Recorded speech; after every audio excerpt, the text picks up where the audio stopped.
Exatamente. Então, galera, falar aí que o Fábio apresentando aí, seja bem-vindo.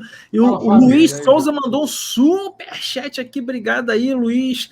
O pessoal tá falando aqui da ética bíblia, falando que o Nicolas é foda. E aqui, ó, Nicolas manda muito. Isso aí, cara.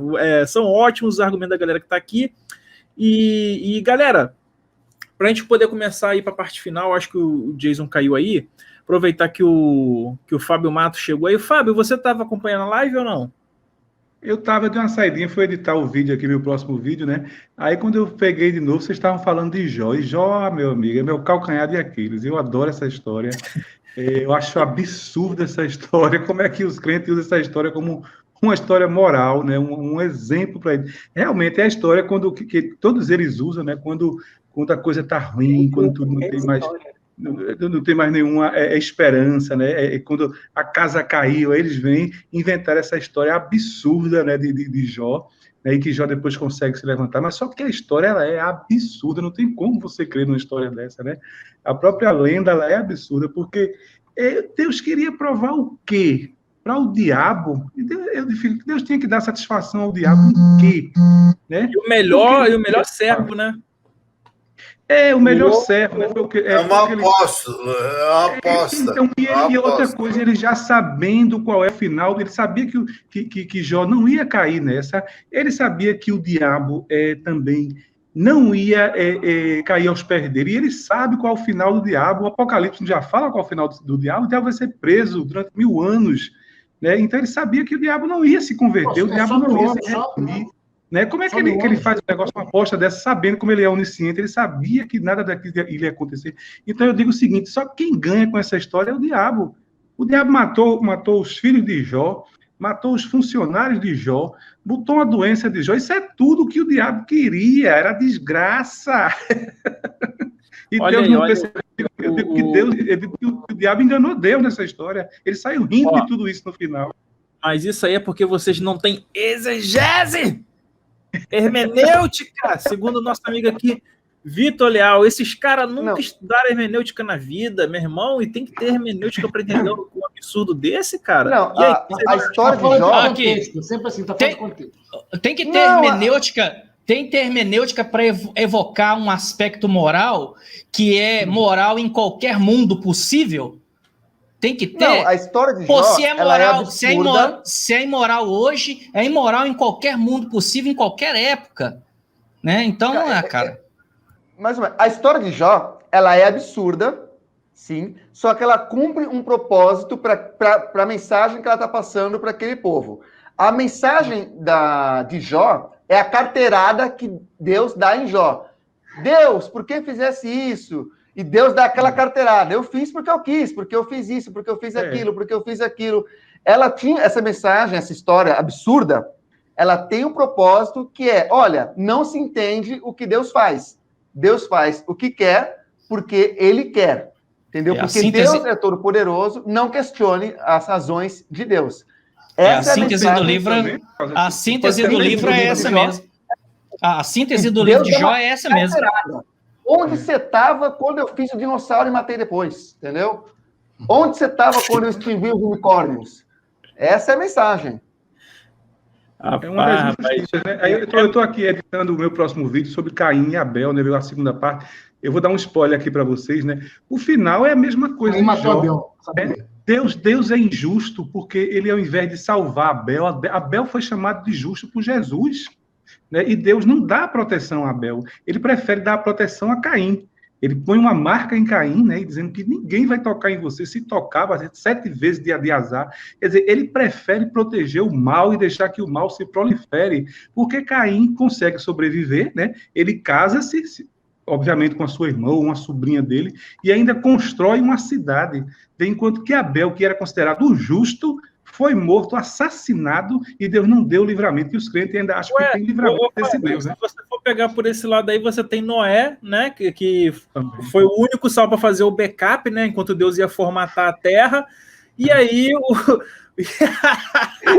e aí, meu irmão, o cara, a primeira ação do cara é plantar uma vinha, aí ele toma um goró, o filho dele vai lá ver o cara peladão. E o cara bota o filho, os descendentes dele, para ser escravo dos irmãos. Amaldiçoou o filho por causa de um goró que ele tomou. Porque viu o cara peladão, porque tinha tomado um goró. A primeira ação, não. Essa foi a segunda. A primeira ação foi sacrificar um dos animais que ele ficou salvando na arca por 40 dias. De alguma espécie extinta que nós não conhecemos, que morreu. Sabe o que é engraçado? Olha, sabe o que é engraçado nessa história? Essa história da arca é que morreu os animais, morreu todo mundo, as pessoas, né? Morreram os animais, mas os demônios, o Satanás que estava na terra não morreu. Devia ter morrido afogado também, não. Ele se salvou. Inclusive, a novela Gênesis mostra que ele estava dentro da arca. A novela Gênesis mostra o diabo dentro da arca. Porra, o cara devia ter acabado com ele ali naquela hora, né? Matado afogado também, mas não, nem afogado ele morre. Eu não estou vendo Gênesis. Proliferar o mal, porra. Ele prolifera o mal. Eu não sei do que eu tenho mais medo, de ver a imprecisão científica ou ver um dinossauro feito pela produção da Record. Não, eu não sei o que me assusta mais. Nicolas, os dinossauros morreram. Eles morreram no período pré-diluviano. Eles morreram antes. Olha só, escuta isso aqui. O Adalto Lorenzo disse que eles botaram os filhotes lá. Não, olha isso aqui. Olha isso aqui. Olha aqui rapidinho. Na novela Gênesis, a extinção dos dinossauros são o capeta e os anjos que caem na Terra. Não era meteoro, Henrique. Era o capeta e os anjos caindo que causaram a extinção. Do dinossauro. Eu quero saber, apareceu o dinossauro? No dilúvio, né? Eles deviam ter morrido. Gráfica da Record? Apareceu. O que era uma coisa merda, né? Quem viu os mutantes sabe a merda que deve ter sido. Mas olha só, se o meteoro caiu e matou os dinossauros, foi exatamente o que possibilitou a existência dos... Foi assim que os mamíferos conquistaram todo o planeta.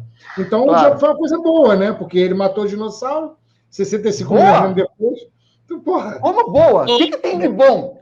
Devia ter achado o dinossauro, meu amigo. Você consegue imaginar um brachiosauro digitando 17 na urna? Gente, aqui. Ô, Antônio, me incorreu uma questão aqui. Olha pra você ver que interessante. O Adalto não foi o cara que ajudou a esquematizar, ele não foi consultado para poder fazer, mas o Rodrigo Silva para fazer essa novela? Eles não foram consultados? O Adalto também. Ele fez um vídeo no YouTube e disse que sim, ele foi consultado. Pois o Rodrigo Silva foi mais, mas o Adalto deu uma... Mas engraçado, como é que o Adalto fala que os dinossauros entraram na arca, sendo que ele viu lá o pessoal construindo a narrativa poética, né? Eles ainda poetizaram mais ainda a narrativa poética e colocou o capetão caindo lá e destruindo os dinossauros. Então você vê que eles não concatenam nem aquilo que eles estão falando, cara. Isso deu uma merda no grupo de criacionista. O que o pessoal dos ambientes falou? Conta aí. Não, eu falei, vocês estão vendo a novela Gênesis? Aí os caras putos com a novela, mané. Não, aquilo lá é uma mentira. Aí eu falei, não, eu sei, porra, que é uma mentira. Isso aí a gente concorda. Eu tava participando desse grupo também, cara. Caraca, bota o dinossauro no meio agora, porque ele buga tudo. Lá que ele não conseguiu me refutar lá, aí ele saiu, eu falei, então perdeu a graça aí também. Aí, mas na moral, os caras bolados, meu irmão. Eu falei, mas Rodrigo Silva, Adalto não participou? Mas os caras lá fizeram uma bagunça, bagunçaram tudo, ficou uma merda. Eu falei, que isso, cara, vocês estão me criticando. Eles estão colocando a culpa de tudo na mulher. Se você perceber, tudo é a mulher. Pô. Primeiro foi Eva, né? Depois foi a filha de Caim. O diabo ficou rodeando a filha de não, foi a filha de Caim e Abel. Foi isso mesmo, a filha de Cã. A única mulher que se deu bem na Bíblia, a única mulher que se deu bem na Bíblia foi aquela lá da cidade lá, da Suruba. Como é que é o nome da... Ló? Sodoma. Como é que é o nome da mulher que virou sal? Não, Moema. Não sei o nome dela, não. Cidade da Suruba é Moema, Zona Sul. Que virou sal, ela olhou para trás. Essa daí não fala o nome, não fala o nome dela na narrativa, lá não tem o nome dela. Bem, que ela queria sair fora do marido, chato pra caralho.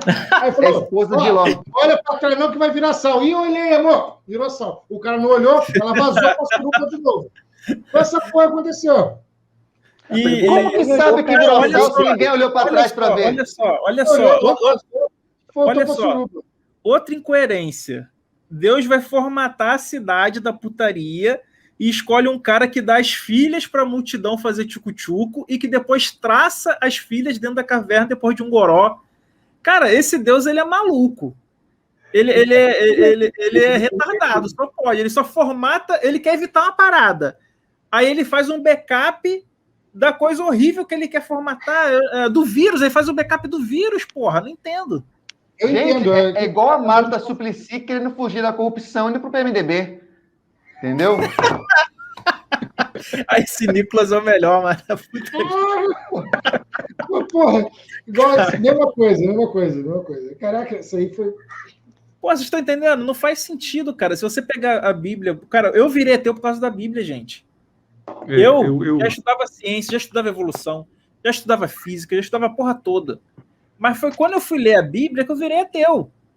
Aí, conta essa história aí. Podia cada um contar aqui. Por que cada um então, eu queria voltar ao tema inicial da live, que era por que você virou ateu. Agora que a gente tem um monte de ateu aqui, seria legal o pessoal falar por que virou ateu e como é que foi isso.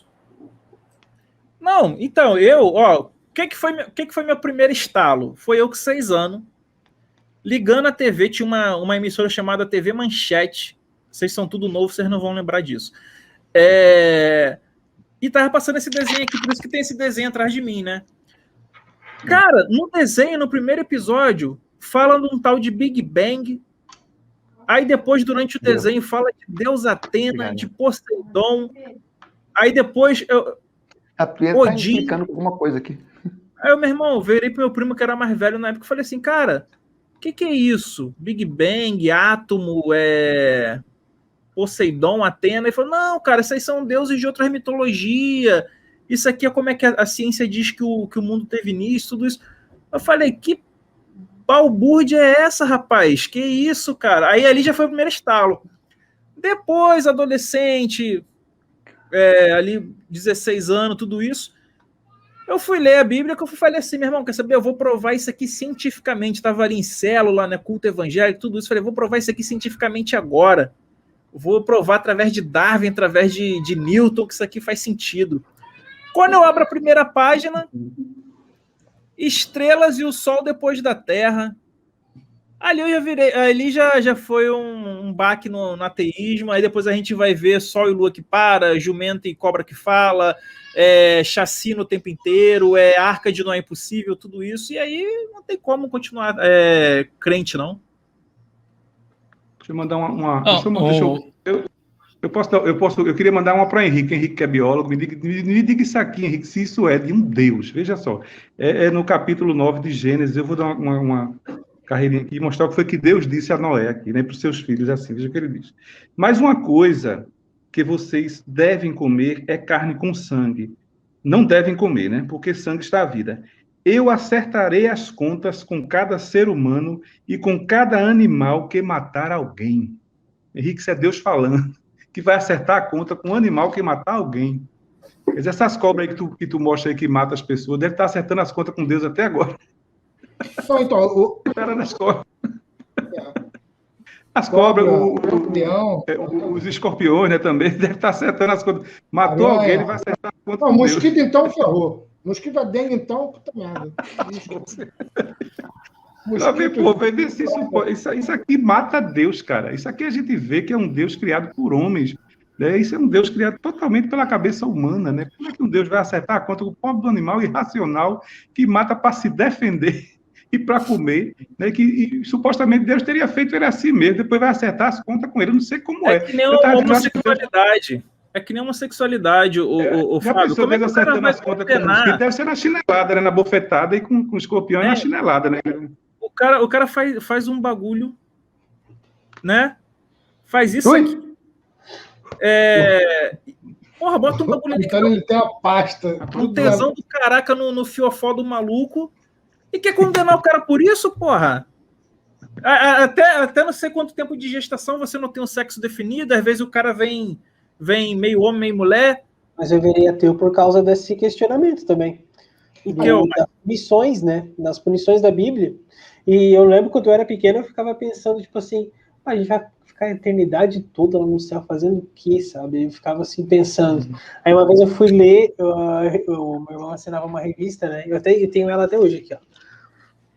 Quem escreveu a Bíblia? Super interessante. E daí eu fui ler sobre ela, que na capa fala sobre Deus, eu achando que ia ser uma coisa para falar sobre Deus e tal, né, para ajudar na religiosidade. E quando eu leio, é totalmente o contrário. Assim, quando eu li isso aqui, eu tipo, nossa, isso aqui destruiu com a minha visão do que eu tinha de religião. Fala algumas coisas que fala aí. Fala algumas coisas que fala aí. Falar o quê? Algumas paradas que contém nessas paradas aí, nessas revistas aí.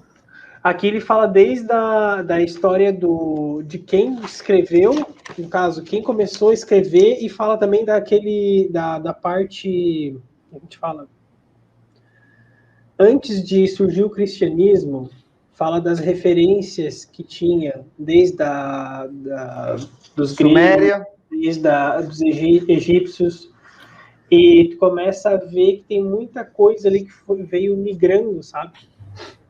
E vai meio que desmontando, assim, aquela ideia que tu tem de cristianismo. Aquela coisa assim, porque Deus escreveu a Bíblia. E tu vê, na verdade, que quem escreveu a Bíblia foram homens, né? Foram pessoas da época. E daí foi quando eu comecei a procurar mais sobre o que estava aqui, procurar mais fontes. Daí eu entrei no YouTube e comecei a ver que tinha gente falando sobre isso. Então... Porque isso aqui fazia muito sentido pra mim, fez muito sentido. Quando a primeira vez que eu li isso aqui, eu tipo assim, não, isso aqui, sabe, tipo, encaixa tudo. E eu acho que eu já tinha meio uma tendência a ser ateu. Ele tem aqui também, tipo, ó, vai passando, ele tem a história, então, é pro outro lado. Desde o 1º século, 2º século, e vai indo. E vai montando a história da Bíblia, sabe? Como ela foi escrita. Caramba. E aí tem a parte de Jesus, né? Quem foi Jesus? E aí foi só facada em cima de facada. E aí, depois disso aí, foi só...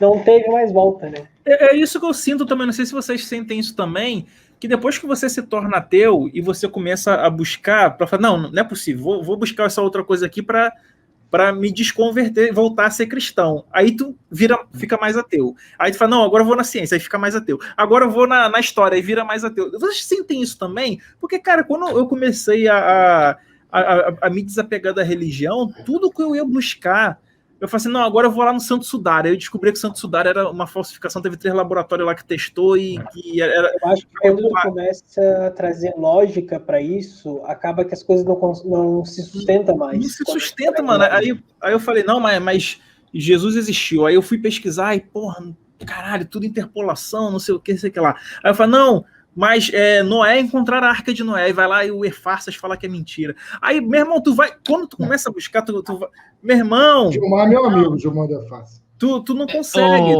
Ô, Antônio, eu passei por esse mesmo caminho aí que você está falando. Eu ficava tentando achar um subterfúgio para me poder manter a minha fé em pé. Então, eu fui passando por esse processo aí que você está falando. Porque o crente, o que acontece? Eu fui crente há mais de 25 anos e eu sei como é que funciona a cabeça de crente. O crente, ele sabe que tudo aquilo que está escrito na Bíblia é um absurdo científico. Mas aí, o que ele faz? Não, mas Deus é poderoso e Deus pode... ele pode perverter a própria natureza. Ele passa por cima dessas exatamente. Leis, né? E aí, o que acontece? Eu falei isso na live do Antônio e falo de novo. O crente, ele é golpeado o tempo todo. O crente que estuda um pouquinho, ele é golpeado o tempo todo assim. Poxa vida, mas é um absurdo o cara falar de ressurreição de mortos. É um absurdo um cara subir para o céu igual o Goku e se ocultar nas nuvens, cara. Mas aquilo ali, você fica assim, não, mas... Aí você vai buscando artefato histórico, você vai buscando conteúdo científico para você falar, não, tem que ter uma junção da ciência com a fé, não é possível. E aí você vai chegando à conclusão, e aí o que aconteceu comigo? Comecei a visitar canais ateus. Eu já estava praticamente ateu, já estava agnóstico, já comecei a visitar o canal do Antônio, comecei a visitar um canal de um... de uma porrada de gente. E você, cristão que tá aí vendo a nossa live, hein? Tem um monte hoje aqui, ó. Tem vários que estão vendo aqui hoje. Aqui, cristão, você não me engana, você está cheio de dúvidas. Mas não se preocupa não que você vai chegar lá, viu? A dúvida é o primeiro passo.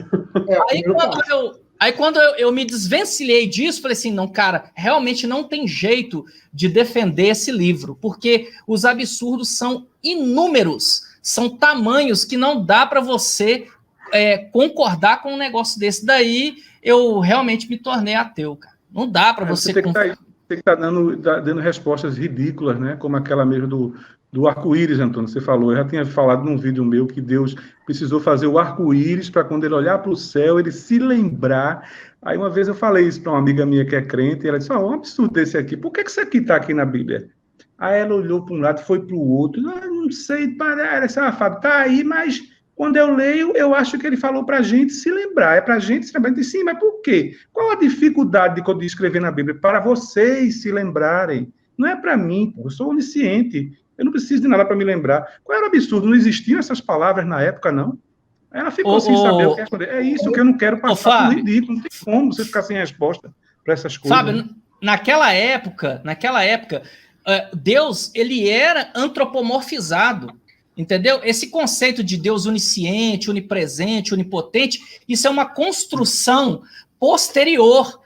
Os primeiros semitas, os primeiros babilônicos que tinham as suas divindades, até os semitas, eles tinham uma concepção divina de um ser material. Essa construção... Exatamente. Não, inclusive o Deus semita, os deuses semitas, o Deus judaico, ele tem uma construção corpórea, tem essa ideia. Mais para frente que, como sempre, a religião ela tem que se transmutar, senão ela não sobrevive, lá no Salmo que vai falar assim, de onde me irei da tua face, Senhor? Para onde eu for, lá estará o teu espírito. Se eu fizer a minha cama no mais profundo abismo, o Senhor vai estar lá. Se eu tomar as asas da alva e for para bem longe, o Senhor vai estar lá. Então, daí que começou a acontecer essa construção da onisciência, da onipresença e da onipotência de Deus. Isso ainda só é um arquétipo. Mas os primeiros semitas, eles tinham uma visão física da divindade. Isso por isso que Deus anda no jardim, Deus não sabe onde é que Adão está. Então, isso é uma construção da época, cara. Por isso que a Bíblia... A ideia da onisciência, da onipresença, da onipotência, ela é construída muito tempo depois, e depois, se não me engano, é aperfeiçoada por Maimônides. Entendeu? Então, aí que dá um corpo, uma consistência maior nessa visão. Você vê que o livro é um livro escrito na Era do Bronze. Os caras, eles viam um raio, alguma coisa assim acontecer, falaram, lá, ó, a divindade ali. Então, é assim que era a construção mental do povo, a cosmovisão do povo da época. Tem vários trechos que botam em xeque a onisciência, né? O que mostra que naquela época as pessoas pensavam dessa forma mesmo. Isso, onipresença, onipotência.